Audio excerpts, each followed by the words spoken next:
Pertanyaan kunci yang ingin ditanyakan, lalu kolom yang ketiga itu jawaban. Lalu pertanyaannya berkaitan dengan informasi apa saja yang ingin digali. Yang pertama itu berkaitan dengan kesejahteraan psikologi dan sosial emosi siswa.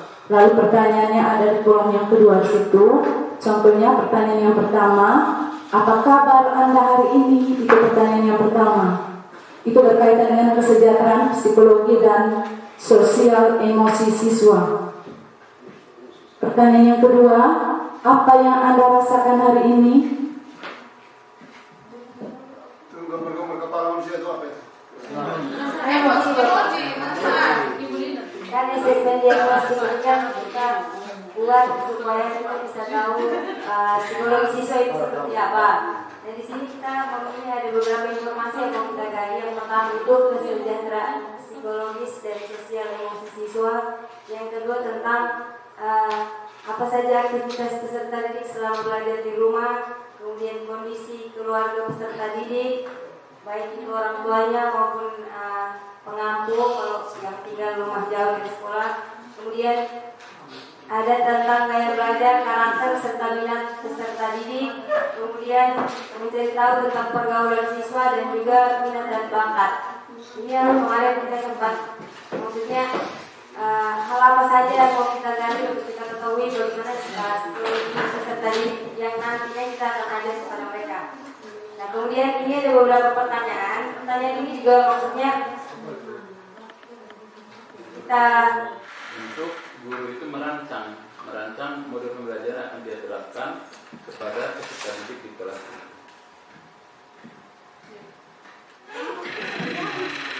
Ya saya bayangkan begini, memang luar biasa banyaknya administrasi yang harus kita siapkan.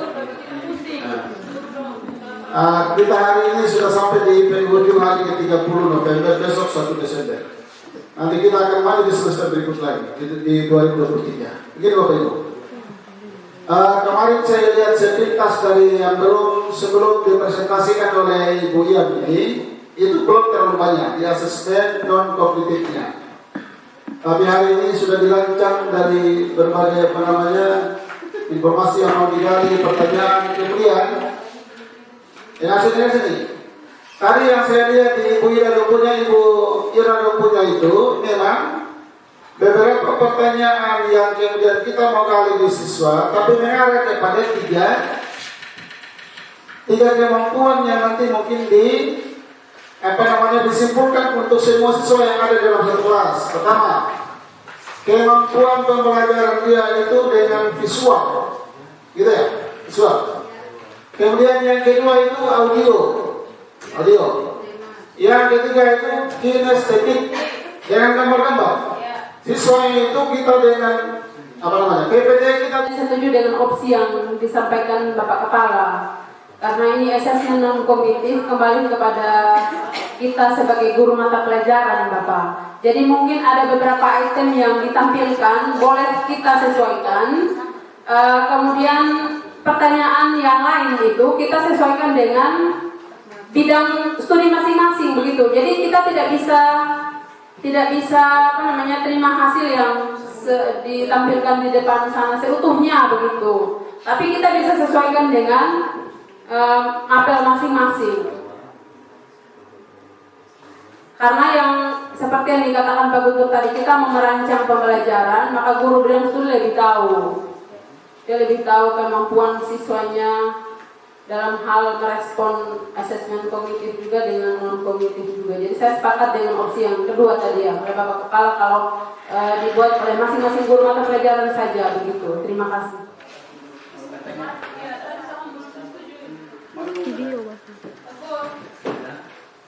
Dengan kita membuat asesmen diagnostik ini kan kita tahu peserta didik ini ada sekian orang yang dia butuhnya seperti yang Ibu Ida katakan. Oh, dia butuh pembelajaran dengan cara visual. Sekian orang butuh pembelajaran dengan kinestetis misalnya. Jadi dan nanti dengan adanya asesmen diagnostik untuk menambahkan jika ada pertanyaan yang belum yang belum masuk.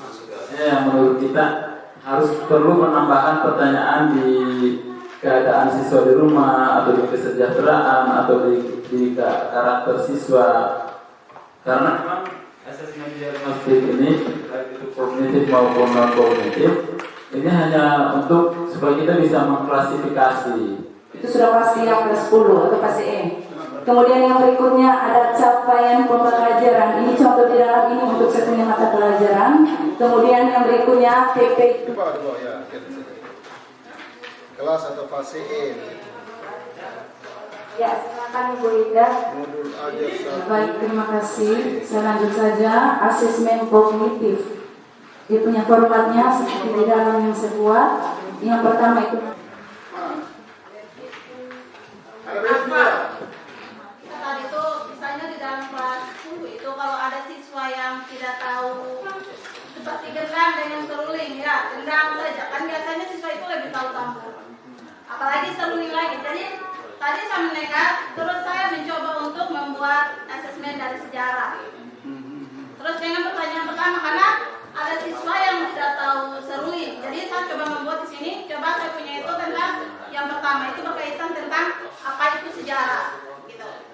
Terus yang kedua itu, apakah semua orang punya sejarah?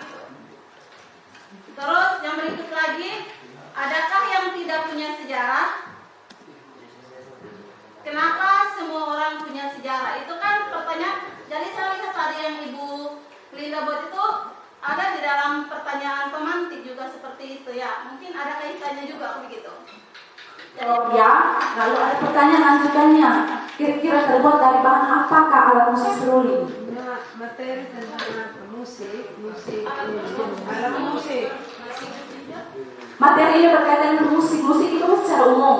Musik itu kan dibagi 3 jenis. Musik dibagi 3 jenis.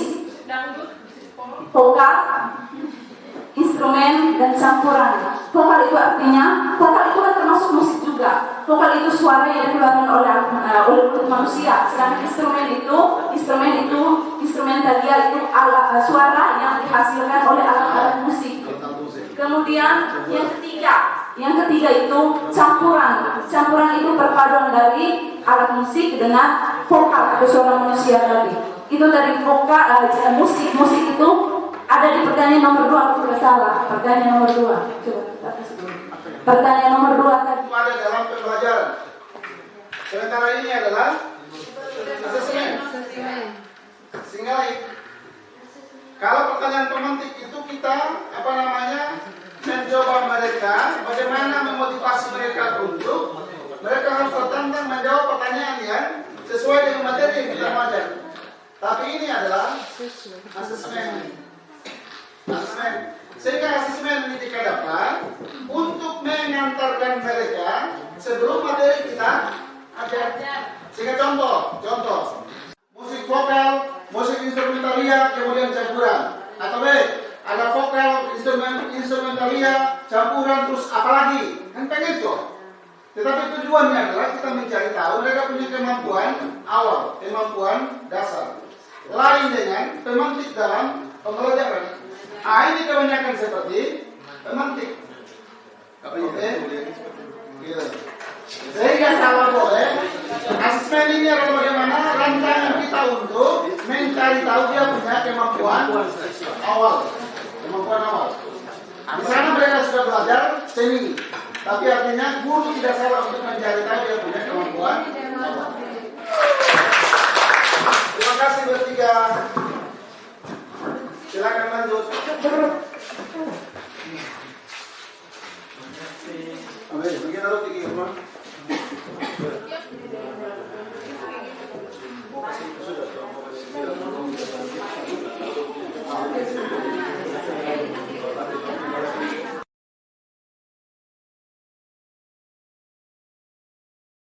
Apa contoh yang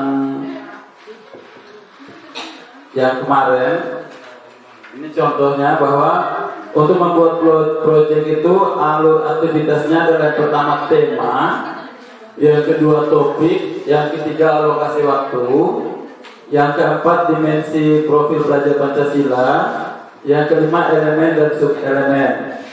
Kemudian di asesmen formatif awal itu kita mulai dengan perkenalan. Kemudian ada eksplorasi isu, ada 17 langkah tersebut. Ada perkenalan, ada eksplorasi isu, refleksi awal, kunjungan ke ke lokasi. Di sini kalau contohnya sampah, ke TPA, ke tempat pembuangan akhir, atau ke komunitas peduli sampah. Dan ada trust talk, kemudian pengorganisasian data, kemudian asesmen formatif, tahap aksi, bersama-sama wujudkan pelajaran yang mereka dapat melalui aksi nyata.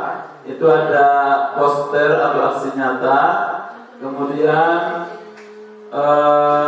ya nanti di situ lebih kepada aksi nyata yang dibuat, sampai pada asesmen formatif simulasi pameran, tahap menggenapi proses yang berbagai karya, evaluasi dan refleksi. Kemudian yang berikut tahap refleksi dan tindak lanjut, menggenapi proses dengan berbagai karya, evaluasi dan refleksi, serta menyusun langkah strategi. Sebenarnya Mungkin itu jangan dikasih miring-miring dulu karena kita levelnya ini ada dua, coba sama tampilkan. Ini punyanya ibu. Jadi ya saya hanya mencoba untuk mengadopsi dan membuat sesuai dengan proyek yang kita buat di sekolah. Kebetulan kalau mereka proyeknya adalah aku dan tanaman penyerap polutan udara. Di sini kita lihat tanamannya tanaman lidah mertua ya.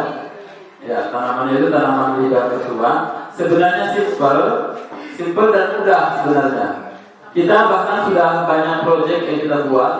Ini menanam di sekitar kebun sekolah. Kemudian Ibu Ima dan teman-teman membuat hand sanitizer. Kemudian kita buat pupuk. Oh ya, untuk pupuk itu saya sudah pesan Verolnya sudah sampai, sudah di rumah. Jadi kita sesuaikan ini. Ini coba kami buat seperti ini.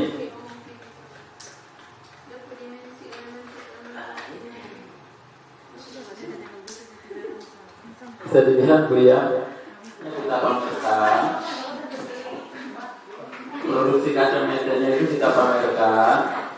Kemudian itu tindak lanjutnya itu sosialisasi, tapi asesmen sumatif tetap kita buat. Nanti di situ kan di asesmen sumatif itu juga akan ada instrumen yang diisi.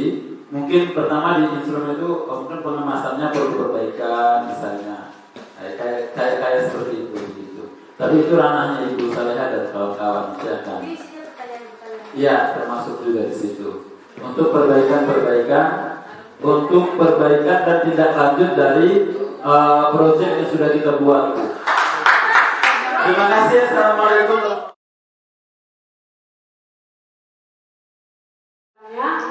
Kebetulan kita dipercayakan untuk menyampaikan asesmennya. Tapi sebenarnya kalau tadi itu dia sebenarnya satu paket begitu. Ada modul project, ada assessment dari kawas itu saja. Tapi itu juga dikasih ke kita lagi jadi. Oh, tidak bisa. Ya, mau tidak mau, harus mau, bisa tidak bisa, harus bisa begitu.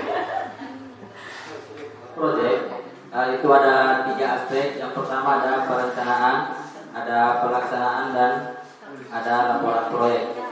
Perencanaan dibagi menjadi 2. Yang pertama itu ada persiapan dan rumusan judul. Untuk perencanaan itu ada sistematika penulisan, keakuratan, kuantitas, analisis data, dan penarikan kesimpulan. Nanti jumlah skornya bisa dilihat di sini. Untuk perencanaannya mungkin tidak langsung.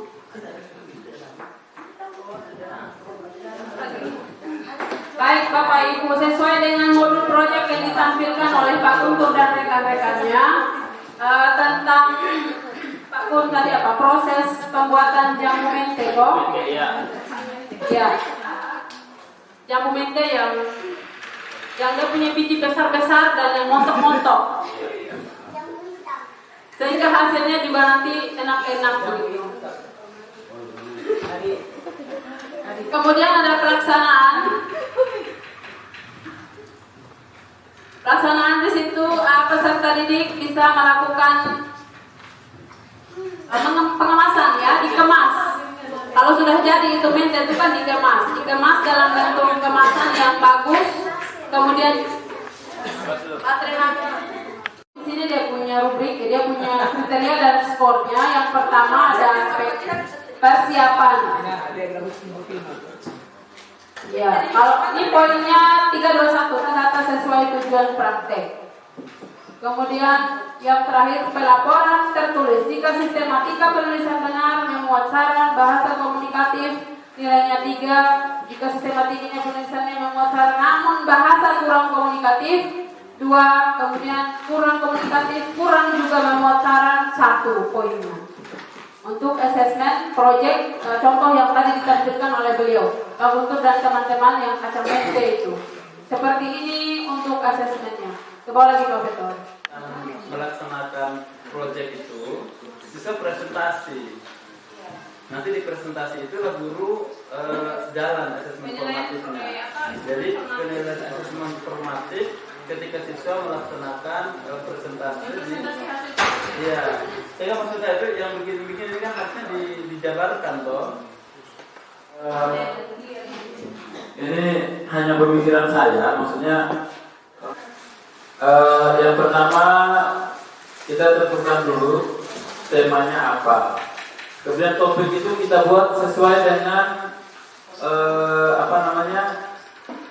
kreativitas kita. Jadi topiknya itu misalnya sampahku asetku. Ya, misalnya ini misal saja ya. Atau misalnya sampahku apa begitu kan. Nanti dari sampah-sampah itu bisa diolah menjadi hal-hal yang berharga. Jadi pupuk, jadi apa begitu.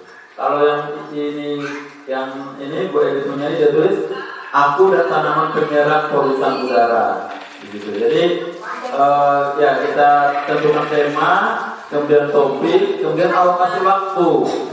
Berapa jam pelajaran? Oh, misalnya 24 jam. Yang paling penting itu Bapak Ibu buat pertanyaan pemantik, menggali informasi, meminta siswa juga untuk menggali informasi. Kemudian tentukan topik, baru nanti dari situ buat skenario. Kita mulai membuat skenario untuk kegiatan proyek tersebut. Ya, demikian dari saya kembalikan ke kelompok.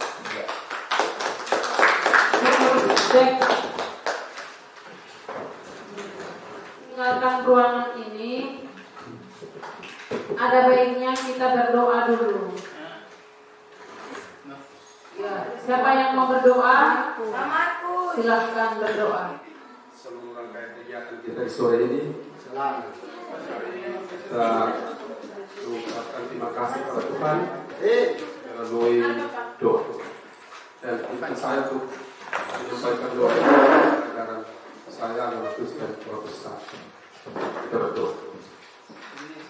Ya Tuhan, sumber segala kehidupan kami.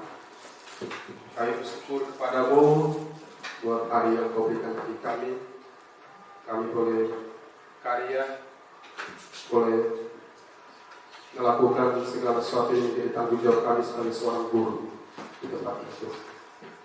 Ya Tuhan, kami sadar bahwa semua yang sudah kami lakukan jauh dari kesempurnaan.